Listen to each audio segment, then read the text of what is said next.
Kia ora, ko Smith aho. Nā mai ki te whare, welcome to the House. The first completed week of MP's final 3-week parliamentary sitting block was the December edition of Scrutiny.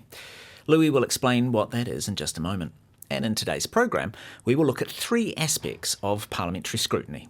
With highlights from his reporting from Tuesday and Thursday, Louis Collins will outline the tussle between showy politics and careful oversight. And then later, I will look at the interlocking problems of scale and attention.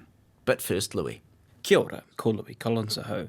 This week, Parliament is in the midst of a twice-yearly event called Scrutiny Week.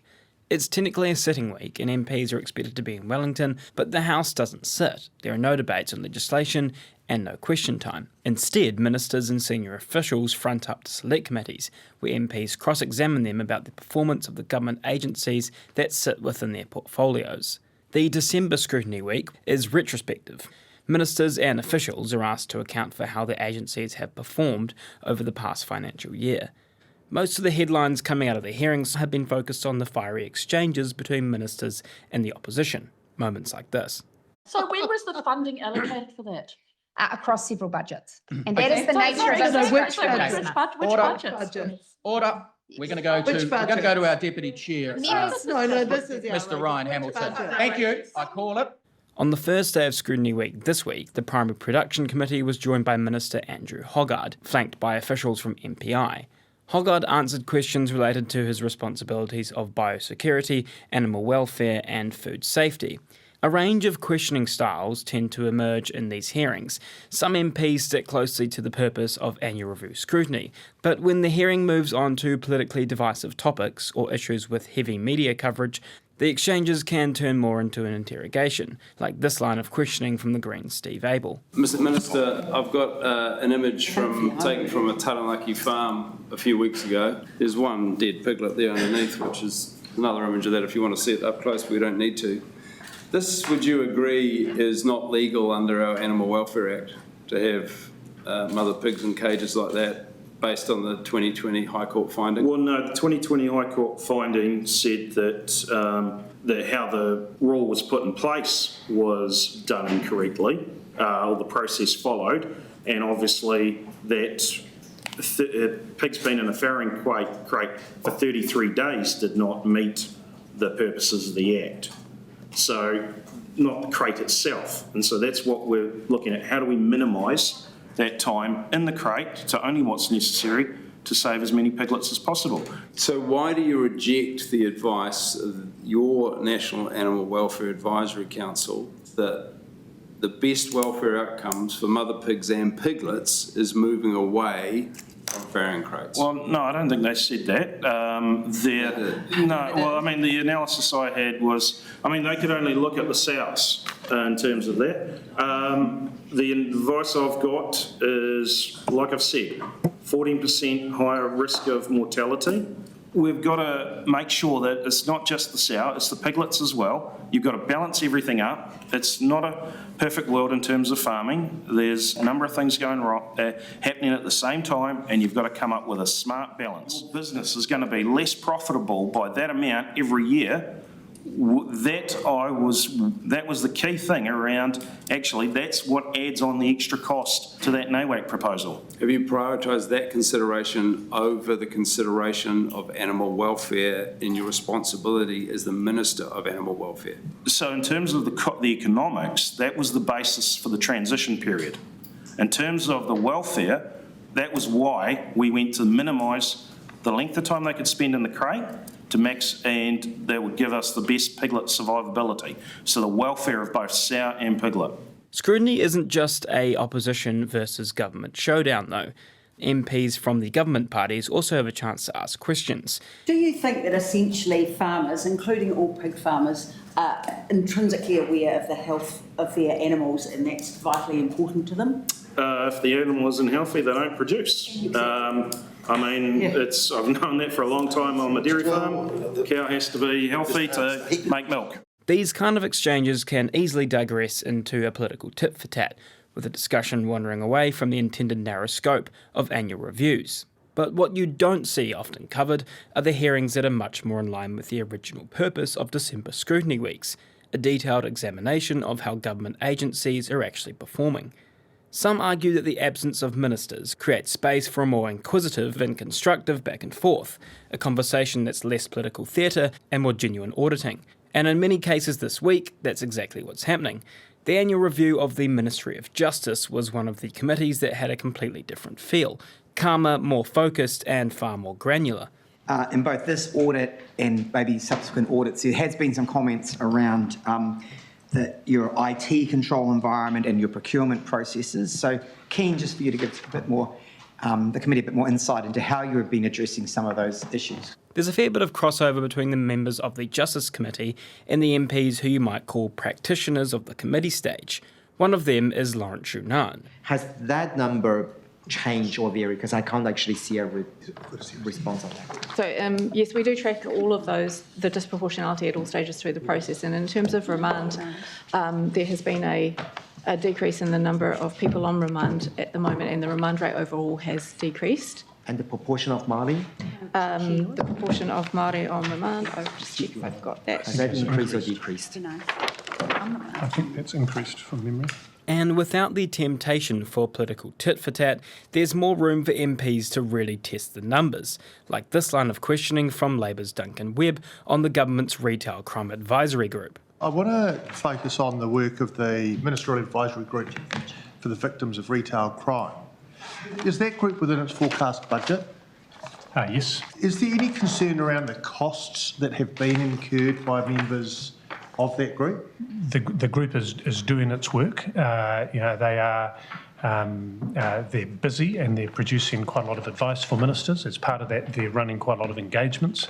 Or what's the audit check when people put claims in for days worked, that the days were worked? We would take a member's claim for days worked on face value. Right. It's just, I mean, in terms of the chair, he claimed for 154 days between February and July 25, meaning he worked 5 days a week and 1 or 2 days every weekend and took none of the 6 public holidays in that period. Does that raise any concerns? Look, I think this is a pretty passionate undertaking for the chair, and it wouldn't surprise me if he did work very long days and hours on it. Okay. Are you aware of the meeting that was held by the group on 28 February this year?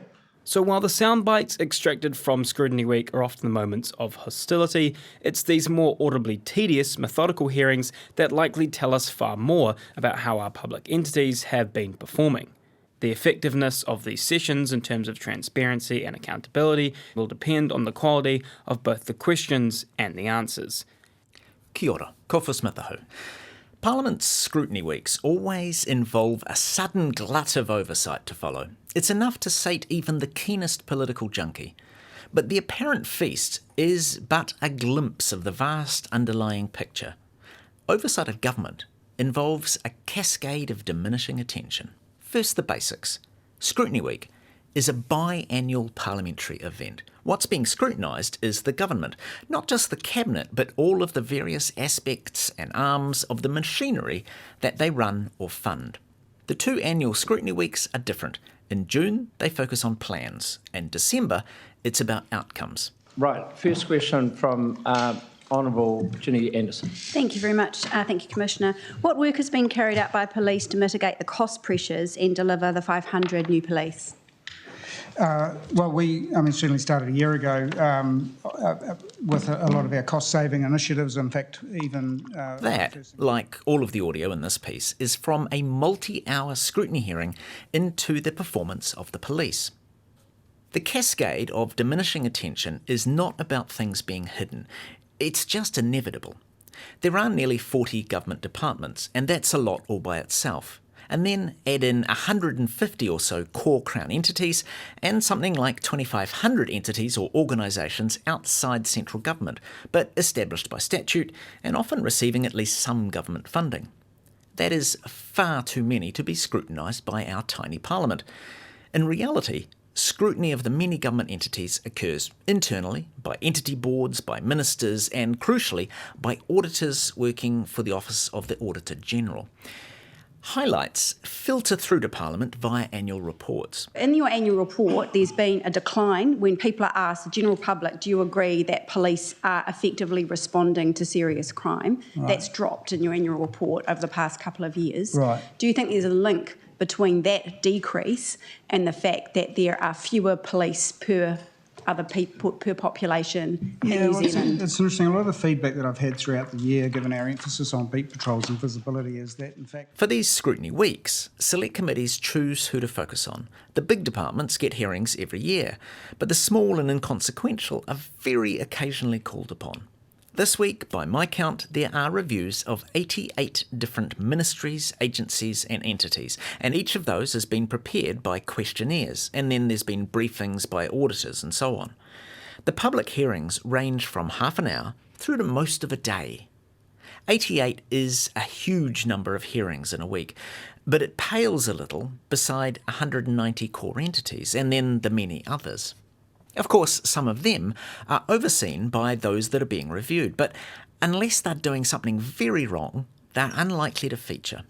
Because a lot of your comments this morning, you've been saying you can't paint 15,000 officers with the same brush. Yeah. Systemic bias and racism is not saying every police officer is racist. Yeah. It's saying that the structures and the rules, for example, the use of discretion, look at the way that that is used between Pākehā and Māori cannabis possession charges. It is disproportionate. Māori in the last year are now more highly charged with possession of cannabis than Pākehā, despite the fact that we are only 15% of the population and Pākehā are the majority. Yeah. So how does that work out? How is there such a massive difference in the discharging of discretion, if not systemic racism? I would want to understand beyond just those high-level statistics, to understand the situations that my staff are dealing with and why that is, what you're explaining there. The diminishing attention really kicks in at the final hurdle, media coverage. Because how many of those 88 hearings are you likely to read about or hear details on? Realistically, just a handful. There are many fewer journalists, and so the focus is typically on the tried and true, health, education, police, so on, which are always under review. Plus, anything that's been in the news recently, if there's a relevant hearing on offer. Maybe a few dozen stories, which will focus on just a few sentences from only a few hearings into just a sample of the wider apparatus of government. And if you want more, you'll have to go to the source and watch the hearings yourself via the Parliament website. It will only take your entire Christmas holiday. You've been listening to The House. It's a whakarango koe ki te whare. This program is produced with funding from Parliament's Office of the Clerk. Mā te wā.